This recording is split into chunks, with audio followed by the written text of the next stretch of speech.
अबे यार, प्लेसमेंट आने वाली है। कितने क्वेश्चन करने डीएसए के, कितने करने, किस टॉपिक से कितने करूँ, कुछ आइडिया नहीं आ रहा है। कौन हेल्प करेगा? अबे बिड़ू, 100 स्टैंडर्ड क्वेश्चन कर, अब प्लेसमेंट बिल्कुल बाप लेवल लग जाएगी, बात मान मेरी। अबे भाई, अपने चिन्नू भैया है ना, जिन्होंने 1 करोड़ की प्लेसमेंट निकाली है, उन्होंने अपनी डीएसए सीट निकाली है 200 क्वेश्चन की। मैं तो वही कर रहा हूँ, तू भी वही कर। अरे इनकी बात छोड़, सबसे बढ़िया शॉर्टकट मेरे पास है भाई। मेरा दोस्त 7 स्टार कोडर है कोर्सएप पे।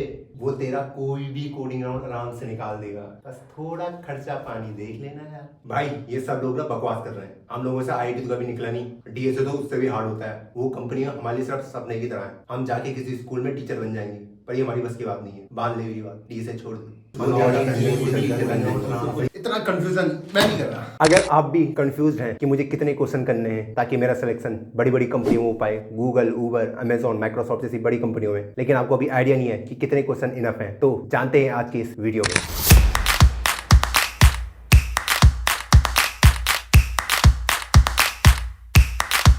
आजकल आईटी सेक्टर में एक लहर सी आ रही है, जिसमें अगर आप चाहो तो डुबकी लगा सकते हो और एक अच्छा तगड़ा पैकेज ले सकते हो। तो इसके लिए आप हमारा डीएसए का टॉपिक है वो अच्छे से कवर करना पड़ेगा, और उसमें आपकी जो पकड़ होनी चाहिए वो बहुत ही मजबूत होनी चाहिए। तो मैं आज आपको बताऊंगा कि आपको किस पैटर्न में क्वेश्चंस को करना है। अगर आपको ये वीडियो रेलिवेंट लगे तो आप मेरी स्ट्रेटेजी को फॉलो कर सकते हैं। मैं इसमें अपना पूरा एक्सपीरियंस झोंकूंगा, जो भी मैंने आज तक सीखा है मैं आपको बताऊंगा कि किस पैटर्न में आप क्वेश्चन करेंगे और कितने कितने क्वेश्चन आपको उस टॉपिक से करने हैं। मैं इस सीरीज का ऑलरेडी 2 पार्ट बना चुका हूं, जिसका लिंक आपको मैं अपने डिस्क्रिप्शन बॉक्स में दे दूंगा। तो आज की वीडियो मैं शुरू करता हूं। डीएसए में सबसे पहले हम स्टार्ट करेंगे एरे के टॉपिक से। एरे एक बहुत बढ़िया टॉपिक है, जिसमें आप सीखेंगे कि जो एरे होता है वो कैसे मैनेज होता है, 1D array, 2D array, 3D array, array किस टाइप के हैं। तो इसके लिए आपको लगभग 60 to 70 क्वेश्चन आपको करने पड़ेंगे। सुन के आपको लग रहा है यार बहुत ज्यादा है, नहीं ज्यादा नहीं है, क्योंकि जब आप एरे पे अपनी पकड़ मजबूत कराएंगे तभी आप जो आपके आगे वाले टॉपिक है, क्योंकि एरे हर जगह यूज होने वाला है, इसलिए इस क्वेश्चन को हम अच्छे से करेंगे। जो भी इसके लॉजिकल क्वेश्चन होंगे सबको एक अच्छे तरीके से हमें पढ़ना है। उसके बाद जो सेकंड टॉपिक आता है वो आता है हमारा स्ट्रिंग का। स्ट्रिंग में भी हमें अच्छे खासे क्वेश्चन करने पड़ेंगे। इसमें हम 30 से 40 क्वेश्चन करेंगे। हाँ, एक बात और कि अगर आपको लग रहा है कि आपके 250 से 300 क्वेश्चन करके अगर आपका प्लेसमेंट लगने वाला है टोटल, तो आप बिल्कुल गलत सोच रहे हैं। मैं अभी आपको ये क्लियर आउट कर दूंगा, क्योंकि इतने कम क्वेश्चन में किसी का भी प्लेसमेंट नहीं होता है। हाँ, अगर आप ऑन कैंपस प्लेसमेंट की बात करते हैं वहां आपका हो जाएगा, लेकिन वो कंपनी भी छोटी मोटी होगी, मैं आपको बता रहा हूँ। लेकिन अगर आप ऑफ कैंपस बड़ी बड़ी कंपनी को टारगेट कर रहे हैं तो आपको एक अच्छा खासा स्ट्रेटेजी लेके चलना पड़ेगा। मतलब आपको खुद के लिए 1 साल का आपको टाइम देना पड़ेगा, जिसमें आप डीएसए प्रोजेक्ट्स वगैरह सब करोगे। तो इसलिए अगर आप सोच रहे हो 250-300 क्वेश्चन करके आपका सिलेक्शन हो जाएगा तो बिल्कुल गलत है। उन्होंने एवरेज आपको 600 के लगभग क्वेश्चन करने ही होंगे। अगला था मेरा रिकर्सन। तो recursion one of the most important topic है, ये हर जगह यूज होने वाला है। ये लिंक लिस्ट में यूज होगा, अपना ग्राफ में यूज होगा, डीपी में यूज होगा। तो इससे पहले हम रिकर्सन को अच्छे से पढ़ लें। इसके लिए मैं चाहता हूं कि आप 30 से 40 क्वेश्चन इसके करें। मैं ज्यादा क्यों नहीं बोल रहा हूं, क्योंकि रिकर्सन वाला कॉन्सेप्ट आप आगे भी यूज करेंगे ट्री वगैरह में भी। तो मैं चाहता हूं कि आप रिकर्सन को अच्छे से सीखें ताकि आपके इसके ऊपर पकड़ अच्छी बनी रहे। जब आपने रिकर्सन पढ़ लिया तब आप जंप करेंगे लिंक लिस्ट की ओर। लिंक लिस्ट काफी अच्छा टॉपिक है। हम डायनेमिक वे में मेमोरी को एलोकेट करते हैं और इस तरीके से लिंक लिस्ट हमारे लिए काफी यूजफुल होने वाला है। ट्री वाले टॉपिक में भी ये इसका यूज होगा, इसलिए लिंक लिस्ट को अच्छे से करें। अगेन इसके लिए भी आपको 30 से 40 क्वेश्चन इसके करने पड़ेंगे। नेक्स्ट टॉपिक आता है अपना स्टैक एंड क्यूज। तो दोनों के वही 20 से 30 क्वेश्चन स्टैक के और 20 से 30 क्वेश्चन क्यू के आपको करने होंगे। रियल वर्ल्ड में बहुत ज्यादा आवश्यकता है। जो भी हम व्हाट्सएप में हमारे मैसेजेस आते हैं वो एक क्यू फॉर्म में आते हैं। तो इस तरह का आपको देखना होगा कि कहां कहां ये चीजें रियल वर्ल्ड में यूज होती हैं। तो इनको भी हमें अच्छे से करना है, क्योंकि आगे जाके ये बहुत ज्यादा यूज होने वाले हैं। हमें पता होना चाहिए कि स्टैक किस तरह से क्रिएट हुआ है, क्यों किस तरीके से ये डेटा स्ट्रक्चर क्रिएट हुआ है, ना कि हम डायरेक्ट एचटीएल का यूज कर रहे हैं, क्योंकि वहां पे आपको कोडिंग राउंड में आपको पूछ सकते हैं कि बताइए स्टैक कैसे बना है रियल में। तो इनको हमें 20 से 30 क्वेश्चन दोनों के हमें लगाने हैं। अगला जो टॉपिक आएगा वो आएगा बिट मैनिपुलेशन का। ये छोटा सा टॉपिक है, इसमें आप 8 से 10 क्वेश्चन कर सकते हैं। इसके अगल बगल सारी क्वेश्चन इससे पूछे जाते हैं। जो इसका नेक्स्ट टॉपिक है वो है 2 पॉइंटर। ये भी बहुत इंपॉर्टेंट टॉपिक है, बहुत ज्यादा क्वेश्चन इससे पूछे जाते हैं। तो इसको भी आप 8 से 10 क्वेश्चन प्रैक्टिस कर लें। प्रैक्टिस आप जीएफजी वगैरह से कर सकते हैं। जब आपने ये सब कर लिया तो अब हम थोड़ा एल्गोरिथम के कुछ और क्वेश्चन भी हम देखेंगे, जैसे सर्चिंग एंड सॉर्टिंग। ये भी आपको अच्छे खासे करने हैं। तो अगर ये 40 से 50 क्वेश्चन आप कर लेते हैं तो आपके लिए काफी सही होगा। सर्चिंग सॉर्टिंग में हमारी काफी इंपॉर्टेंट एल्गोरिथम आ जाती है। मर्ज सॉर्ट हो जाता है, क्विक सॉर्ट हो जाता है। सर्चिंग में हमारी बाइनरी सर्च वगैरह हो जाते हैं। तो हमें पता होना चाहिए कौन सा एल्गोरिथम कहां पे यूज हो रहा है। तो इस पैटर्न में इसे फॉलो करेंगे। उसके बाद हम पढ़ेंगे ट्रीज को। ट्रीज बहुत इंपॉर्टेंट टॉपिक है जो हमारे रियल वर्ल्ड में यूज होता है। तो इसके लिए भी हम 30 से 40 क्वेश्चन इसके करने वाले वाले हैं। और साथ ही बाइनरी सर्च ट्री, इसके भी हम 20 से 30 क्वेश्चन मिनिमम करेंगे। तो हमें पता होना चाहिए ट्री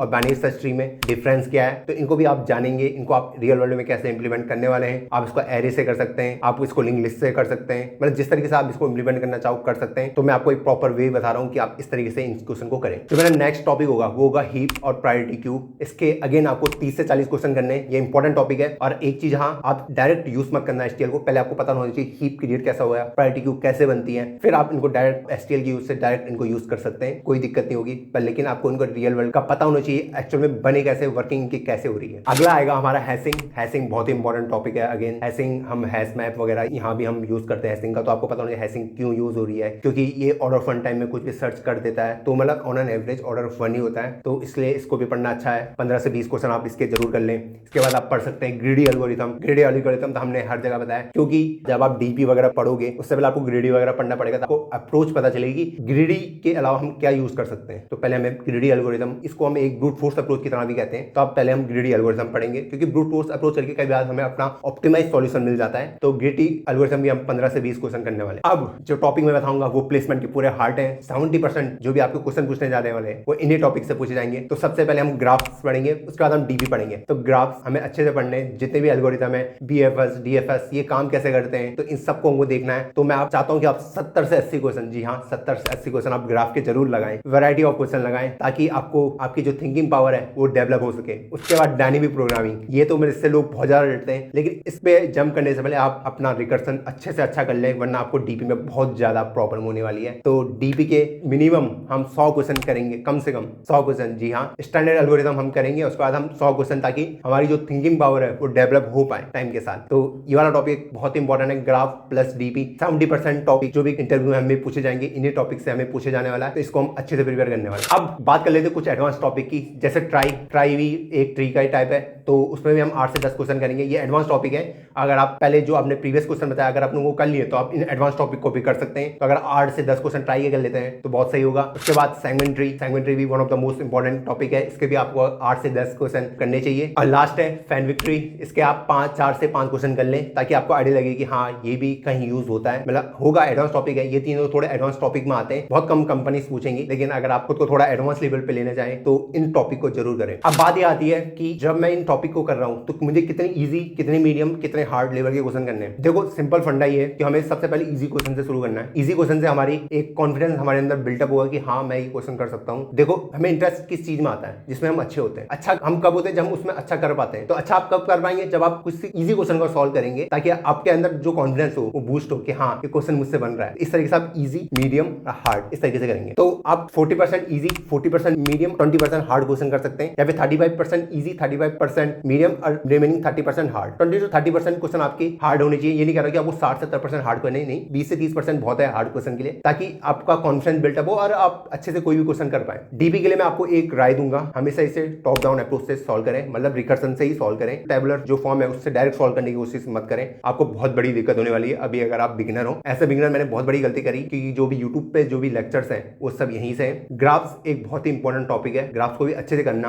बच्चे पूछते भैया ग्राफ हम कहां से पढ़ें, तो मैं बताऊंगा एक चैनल रिद्धि दत्ता भाई, उनका चैनल बहुत ही बढ़िया है, उन्होंने ग्राफ्स बहुत ही डेप्थ में पढ़ाया है। तो उसका लिंक मैं अपने डिस्क्रिप्शन बॉक्स में दे दूंगा, आप बिल्कुल जाके चेकआउट करें उस चैनल को। अगर आपको बेसिक से ग्राफ सीखना है तो आप वहां से सीख सकते हैं। और जब भी किसी क्वेश्चन का लॉजिक सोचें, उसको पेन पेपर में राइट डाउन करें। दिमाग में मत चलाएं कि अच्छा मैं ये कर लूंगा, ऐसा करूंगा। नहीं, आपको पेन पेपर के साथ उसे लिखना पड़ेगा। कहीं पे आपको लिखा होना चाहिए ना, सीधा कोड करने में ना जाए, एक बार थोड़ा लॉजिक बना लें फिर कोड करने जाए, ताकि आपको आसान हो। अगर आप सीधा कोड करने लिखते हैं तो कई बार आपको लगता है कि अच्छा जो अप्रोच अपने दिमाग में सोच रहा था वो निकली ही गलत। तो आपको इन चीजों का अच्छे से ध्यान रखना। एक और कॉमन डाउट आता है कि भैया एक ही क्वेश्चन को सॉल्व करने के 7 से 8 मेथड है, क्या मुझे हर मेथड से क्वेश्चन सॉल्व करना है? देखो ऐसा नहीं है, एक बेसिक्स वाला देखो, एक मीडियम अप्रोच वाला देखो, एक टॉप। 3 मेथड बहुत है, ऐसा नहीं कि आपको सारे मेथड सीखने हैं, नहीं जरूरी नहीं है। मैंने कभी यूनियन फाइंड का यूज नहीं किया अपनी पूरे जर्नी के दौरान, क्योंकि मैं दूसरे मेथड में कंफर्टेबल था, मैं वही क्वेश्चन दूसरे मेथड से सॉल्व कर देता। ये नहीं कि मुझे यूनियन फाइंड आता नहीं है, लेकिन मुझे लगा नहीं कि इस क्वेश्चन को मुझे इस तरीके से सॉल्व करने की जरूरत है। तो बस वही कि आप देखो कि आप एक ऑप्टिमाइज सॉल्यूशन जो है को देख लो, एक मीडियम लेवल का देख लो, एक इजी लेवल का देख लो, किस तरीके से वो बने, ब्रूट फोर्स थोड़ा ऑप्टिमाइज, एक टॉप लेवल का, इस तरीके से आपको करने हैं। एक और जो डाउट है कि भैया जब हम एरे क्वेश्चन आते हैं करना शुरू करा एज अ बिगिनर, तो उसमें कई बार सॉर्टिंग आ जाता है, कुछ अलग ही कॉन्सेप्ट आ जाता है जो मैंने पढ़ा नहीं है।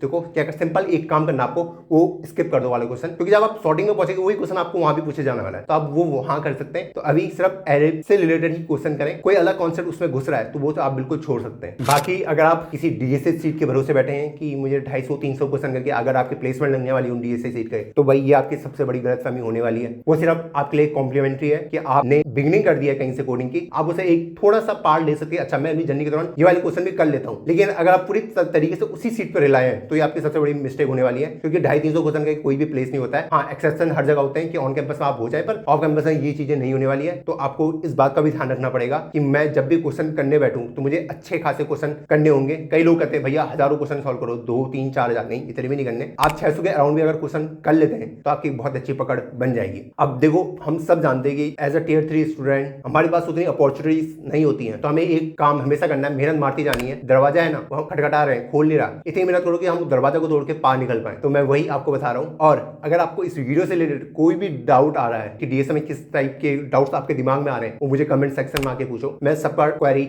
वही रिजॉल्व कर देता हूँ। कुछ भी एक छोटा मोटा डाउट है पूछो, पूछने से मत डरो। और बाकी आपको मिलता हूँ मैं इस सीरीज के नेक्स्ट वीडियो में, तब तक के लिए बाय बाय।